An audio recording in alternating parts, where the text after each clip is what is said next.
Bora pra cima, pessoal. Artigo 1º do Código Penal. Aqui a gente vai estar diante do princípio da legalidade, ou também chamado o princípio da anterioridade da lei penal, ou também nomeado princípio da reserva legal. E vai dizer o seguinte, a redação do artigo 1º: não há crime sem lei anterior que o defina e não há pena sem uma prévia cominação legal. Veja, para que haja um crime, para que se tenha uma pena, é preciso haver o quê? Uma definição legal. Precisa estar combinada em lei. Então, a gente vê aqui que o nosso ordenamento jurídico adotou a positivação do direito antes da conduta praticada. O direito, ele deve estar positivado antes dele ser o quê? Afetado, infligido. Então, no nosso início aqui vai dizer o seguinte: não há crime sem lei. Princípio da legalidade. Precisa que a lei ela defina o que é crime. E não há crime sem lei o que? Anterior. Princípio da anterioridade da lei penal. Beleza? Artigo 1º fala sobre isso. E o artigo 2º, vamos tratar agora a respeito da lei penal no tempo. E vai dizer o seguinte: ninguém pode ser punido por fato que lei posterior deixa de considerar crime, cessando em virtude dela a execução e os efeitos penais da sentença condenatória. Preste bem atenção para essa redação final. O que é dito aqui, que vai ser cessado o quê? Os efeitos penais, porque os efeitos civis continuarão vigorando para aqueles que cometeram alguma conduta criminosa, mesmo que essa conduta venha a ser por lei posterior descriminalizada.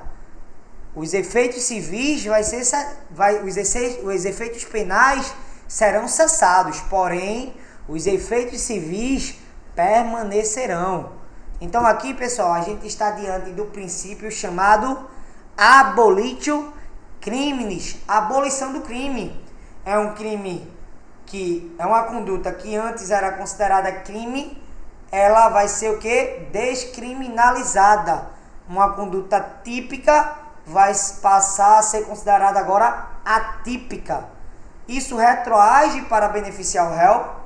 Com certeza. Ninguém pode ser punido. Se essa pessoa tiver sido presa, ela vai ser o quê? Solta. Se ela está respondendo a um processo, o que vai ocorrer? O processo vai ser arquivado. Um exemplo disso foi o crime de adultério, que em 2015 deixou de ser considerado crime. E aqueles que estavam respondendo antes? Processo arquivado. Porém, os efeitos civis, eles ainda continuarão respondendo. Porém, os efeitos penais da sentença condenatória foi extinto, certo?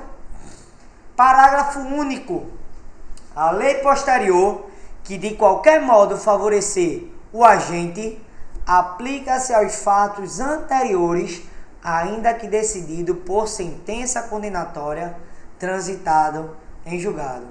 Aqui, pessoal, a gente está diante do princípio chamado novatio legis in melio, nova lei mais benéfica. Essa nova lei mais benéfica, ela retroage para beneficiar o réu? Com certeza. Nesse parágrafo único, a conduta continuará sendo crime, porém uma nova lei vai o quê? Favorecer, vai beneficiar o agente pelos fatos que ele praticou anteriormente. Exemplo, se uma lei A diz que o crime de homicídio, um sujeito ele pegou a pena lá vamos colocar de 20 anos. Vem uma lei posterior e diz que o crime de homicídio, a pena máxima agora vai ser até 7 anos. Se esse indivíduo que respondeu pela lei antiga, ele vai ser beneficiado por essa nova lei? Vai sim. A lei posterior, que de qualquer modo favoreceu a gente, aplica-se aos fatos anteriores. mesmo que esse fato já tenha sido decidido. Se ele estiver preso, vai contabilizar quanto tempo ele tem para chegar até o tempo máximo dessa nova lei. Se ele estiver respondendo a processo ainda de homicídio, ele não vai ser responder pela antiga lei, mas sim pela nova lei. Novatio legis in melio. Nova lei mais benéfica, mais favorável. Artigo 3º, pessoal. Vamos falar agora da lei excepcional e lei temporária. Qual seria a diferença da lei excepcional para a lei temporária? A lei excepcional, ela tem a ver com a circunstância do fato, com aquela situação atípica, imprevisível que está ocorrendo. Exemplo, a pandemia, uma situação de guerra, uma calamidade. Então, é se criado leis excepcionais e lei temporária. A lei temporária tem um início e um término. Elas são leis determinadas, tem um tempo determinado para iniciar e para concluir. Então, o que ocorre aqui com a lei excepcional e temporária, de acordo com o artigo 3º? Vai dizer o seguinte: a lei excepcional ou a lei temporária, embora decorrido o período de sua duração, no caso da temporária, ou cessado a sua circunstância que a determinaram, no caso da excepcional, aplica-se ao fato praticado durante a sua vigência. Veja bem, pessoal, quando a lei ela é criada com o objetivo de durar, de vigorar no período de sua vigência. Porém, de forma excepcional, a gente viu que a lei ela pode retroagir, que é o princípio da retroatividade, para beneficiar o réu. Também ela pode o quê? Ter o princípio da ultratividade. Ela pode andar para frente para o quê? Punir aqueles que praticaram alguma conduta num período de sua duração. É no caso aí da lei excepcional e temporária. Vamos dar um exemplo. Se nesse período aí da lei excepcional ou temporária foi criado aí um determinado de crime, vamos dizer que fumar cigarro durante esse período é considerado crime, e várias pessoas infringiram a lei e muitos não foram punidos.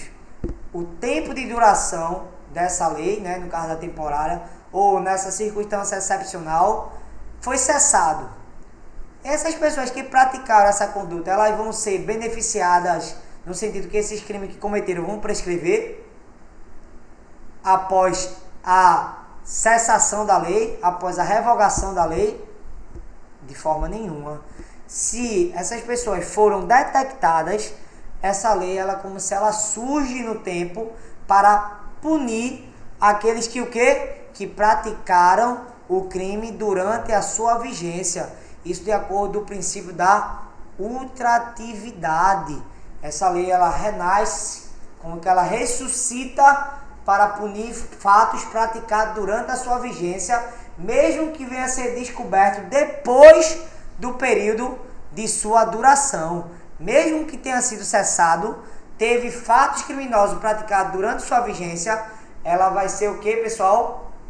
Punível, vai ser punível para aqueles que venham a ser detectados, encontrados após a sua cessação. De acordo com o quê? Com o princípio da ultratividade, ok? Lembrando que essas leis, tanto a lei excepcional e a lei temporária, elas são autorrevogáveis. Não precisa de uma outra lei para que venha revogar. A lei temporária tem um tempo determinado, quando concluir esse prazo, ela se autorrevoga. E a lei excepcional, o período circunstancial, ela se autorrevoga. Por isso são chamadas de leis autorrevogáveis. Beleza? Tudo certinho? Tá dando para entender? Bora lá.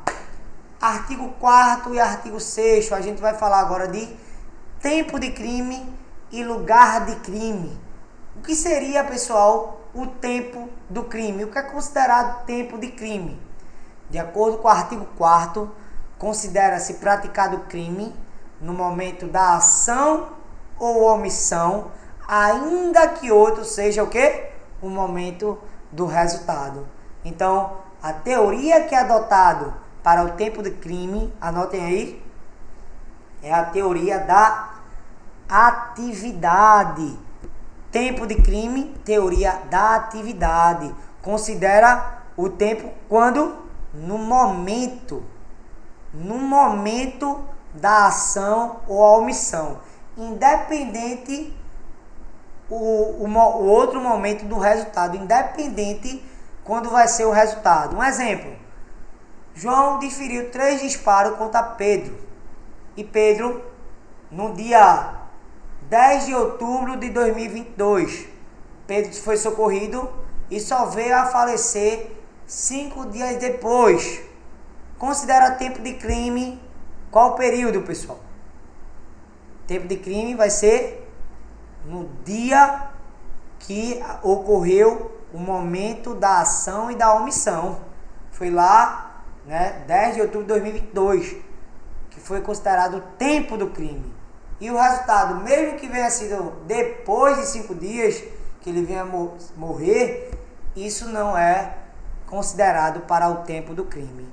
A gente está diante da teoria da atividade. E lugar de crime, pessoal?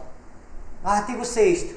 Considera-se praticado o crime no lugar em que ocorreu a ação ou a omissão, no todo ou em parte, bem como onde se produziu ou deveria se produzir o resultado. Lugar de crime adota a teoria da ubiguidade, ou chamada teoria mista. Considera o lugar de crime no momento onde ocorreu lá a ação ou a omissão, tanto no momento do resultado. Vamos dizer que João deu 3 disparos em Pedro, na cidade de Olinda, e ele veio ser socorrido para o hospital de Recife e vem a falecer lá. Nesse caso, o lugar de crime será onde? Lugar de crime tanto vai ser em Olinda, quanto vai ser onde produziu o resultado. Teoria da ubiguidade, teoria mista. E tem um mnemônico para você memorizar o tempo de crime e lugar de crime, que seria um mnemônico chamado luta. Lugar de crime, ubiguidade. Tempo de crime, atividade. Teoria da atividade. Beleza? Agora vamos falar a respeito da infração penal. O que seria a infração penal, pessoal?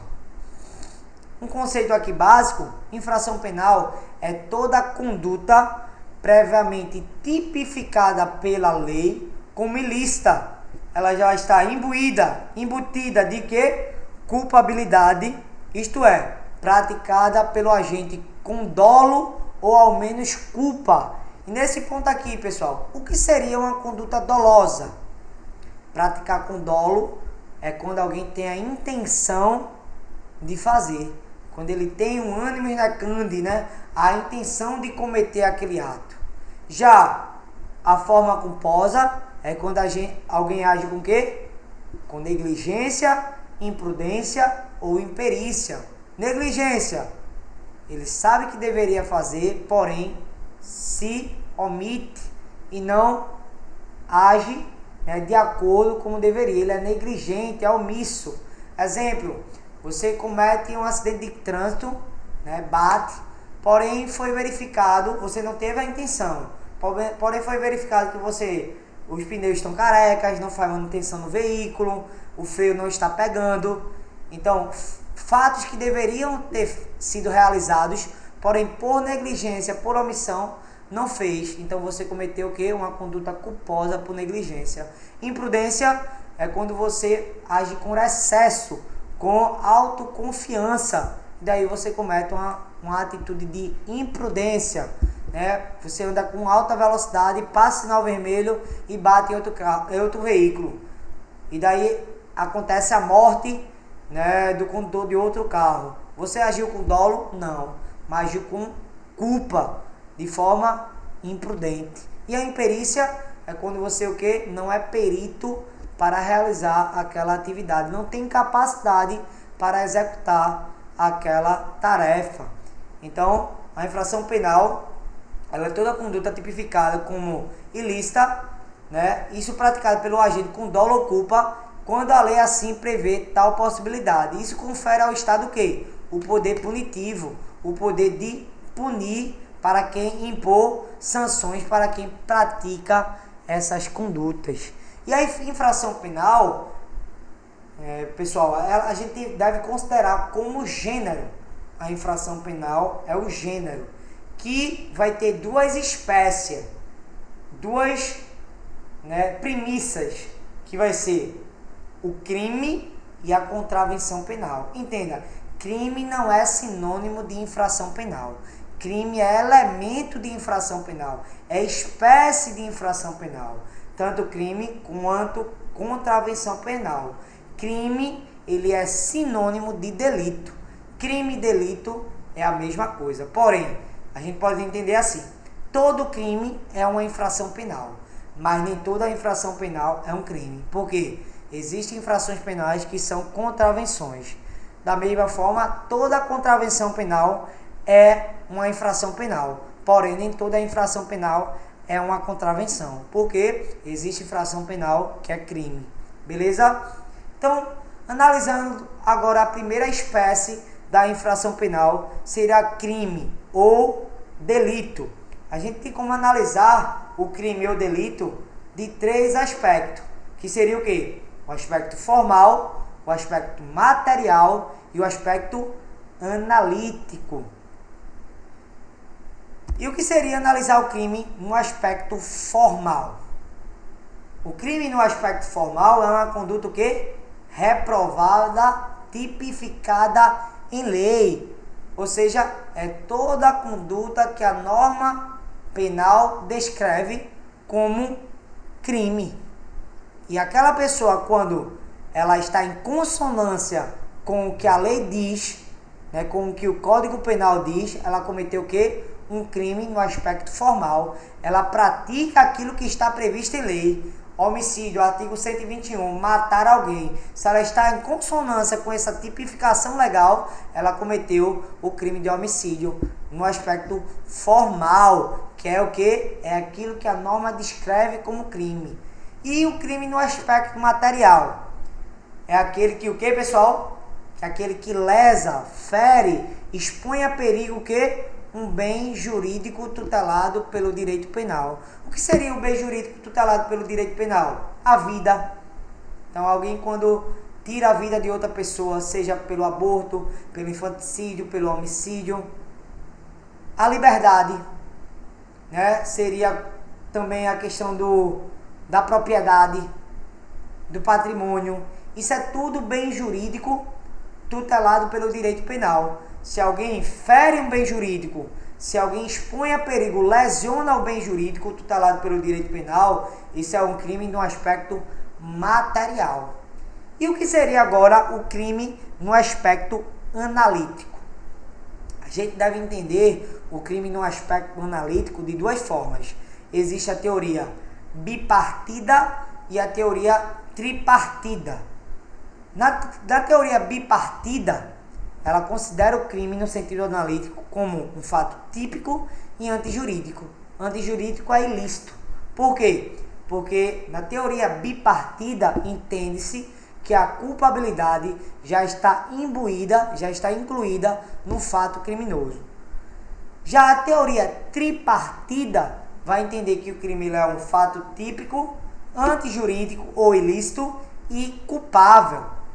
Essa é a teoria que é mais adotada entre os doutrinadores e é a que é mais cobrada em concurso público.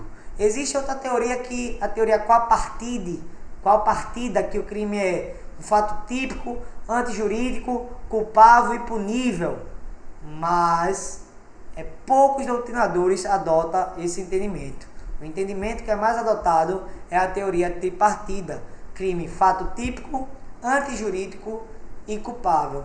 E vamos analisar cada um desses elementos do crime. Lembrando, se excluir um desses elementos, deixa de ser considerado crime. Se excluir a tipicidade, não existe crime. Se excluir a ilicitude, não existe crime. Se excluir a culpabilidade, não existe crime. Beleza? Vamos lá. Fato típico do crime, pessoal, o que seria? Fato típico, ele é dividido em 4 espécies. O elemento fato típico, ele é distribuído em conduta, sendo essa conduta comissiva ou omissiva, ou seja, sendo uma ação ou uma omissão, dolosa ou culposa. Conduta, nexo causal e resultado. E o elemento tipicidade. Esses são os fatores típicos: conduta, nexo causal, resultado e tipicidade. Não pode, né, ter a quebra de nenhum desses elementos. Havendo a quebra de um desses elementos, deixa de ter o que? O fato típico. Um exemplo: você desfere 3 disparos contra João. João, ele vai e é socorrido. Nesse momento, a ambulância que socorre João, ela capota. Daí chegando com que todos que estavam naquela ambulância morram. Você cometeu aí crime de homicídio nesse caso? Negativo. Nesse caso aqui, pessoal, houve a quebra do que? Do nexo causal, da tipicidade. Nesse caso aqui, não há em se falar de crime. Excluiu o fator típico, beleza? E o que seria a ilicitude? A ilicitude seria o quê? Um ato antijurídico, contrário à lei, ilegal. Seria o elemento da antijuridicidade, do fator ilícito. E o que seria o terceiro elemento do crime? A culpabilidade. A culpabilidade tem 3 requisitos, ou 3 espécies, chamado de quê? Imputabilidade. Para ser culpável tem que ser imputável. Potencial conhecimento da ilicitude. E o que? Exigibilidade de conduta diversa. Exigir uma conduta diferente e não foi realizada, então você é culpado. Tendo esses 3 elementos, cada um dos requisitos não houvesse sido desfeito, quebrado, a gente está diante de um crime, né, na teoria analítica, certo? Um crime tem um fator típico, ilícito e culpável, ok? E depois a gente vai tratar das excludentes do crime. Quais são as excludentes de tipicidade? Exclui o crime. Ou quais as excludentes de antijuridicidade? Exclui o fator ilícito. Quais são as excludentes de culpabilidade? Exclui a culpa. Vamos tratar logo a seguir quando falarmos de excludentes, certo? E a contravenção penal, pessoal, seria o que? Uma das espécies da infração penal. A contravenção penal, ela é chamada de IMPO, infração de menor potencial ofensivo. São infrações de menor lesividade, tendo como punição máxima até 5 anos e multa. São infrações consideradas menos graves. Exemplo, prática de jogo de bicho, direção perigosa, perturbação de sossego. Veja, perturbação de sossego é contravenção penal. A infração penal, né? A contravenção da vadiagem, aquele que é ocioso para o trabalho, por mais que não seja algo aplicado, é considerado uma contravenção penal. E a gente aqui, na contravenção penal, não há pena de detenção ou reclusão. Adota-se a prisão simples, beleza? Pena de reclusão e detenção só adota para crimes. Veja aí esse quadrinho, tire um print para você relacionar. Limite da pena para crime é de até 40 anos. Para contravenção não pode ser superior a 5 anos. A pena privativa de liberdade para crime é reclusão e detenção. Qual a diferença de reclusão e detenção? Reclusão pode iniciar o regime nas 3 modalidades, né? Regime fechado, semiaberto ou aberto. Não necessariamente precisa ser em regime fechado. Já a pena de detenção inicia-se em regime o quê? Semiaberto ou aberto. Já a contravenção, a prisão é simples, não há sujeito a essa realidade de reclusão ou detenção. Beleza? Olha aí a ação penal para a tentativa no crime, já na contravenção não há. A ação penal para o crime pode ser ação penal pública incondicionada, ação penal pública condicionada e ação privada. Para a contravenção, só adota a ação pública incondicionada. Beleza, pessoal? Então a gente encerra aqui esse primeiro bloco que falamos a respeito de crime. No segundo bloco vamos dar continuidade e vamos falar a respeito do percurso do crime, o intercrimes. Beleza? Vamos lá!